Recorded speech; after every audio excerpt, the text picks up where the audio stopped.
નમસ્કાર દર્શક મિત્રો, હું છું રૂપલ વણિચિયા. સંપૂર્ણ ન્યૂઝમાં આપનું સ્વાગત છે.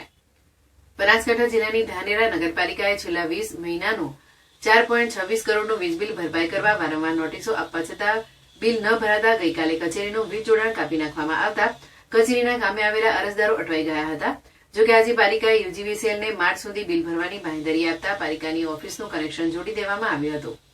ધાનેરા પાલિકા દ્વારા ચાલતા બોરવેલનું છેલ્લા 20 મહિનાનું 4.26 કરોડ વીજ બિલ ન ભરાતા મંગળવારે વીજ વિભાગે સવારે નગરપાલિકા કચેરીનું જોડાણ કાપી નાખ્યું હતું. ધાનેરા નગરપાલિકામાં જે પ્રમાણે વેરા વસૂલાત થાય છે તેની સામે ખર્ચ વધી જાય છે, જેના લઈ અંદાજિત ચોથી વાર પાલિકા કચેરીનું વીજ જોડાણ કાપી નાખવામાં આવ્યું હતું.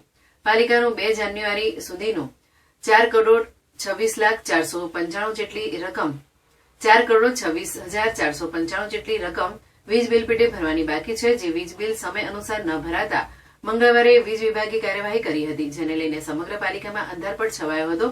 વીજ કનેક્શન કપાયાને આજે બીજા દિવસે ધાનેરા નગરપાલિકાના ચીફ ઓફિસર દ્વારા યુજીવીસીએલે માર્ચ સુધીમાં વીજ બિલ ભરી દેવાની બાંહેધરી આપતા યુજીવીસીએલ દ્વારા પાલિકાનું ફરી વીજ જોડાણ કરાયું હતું.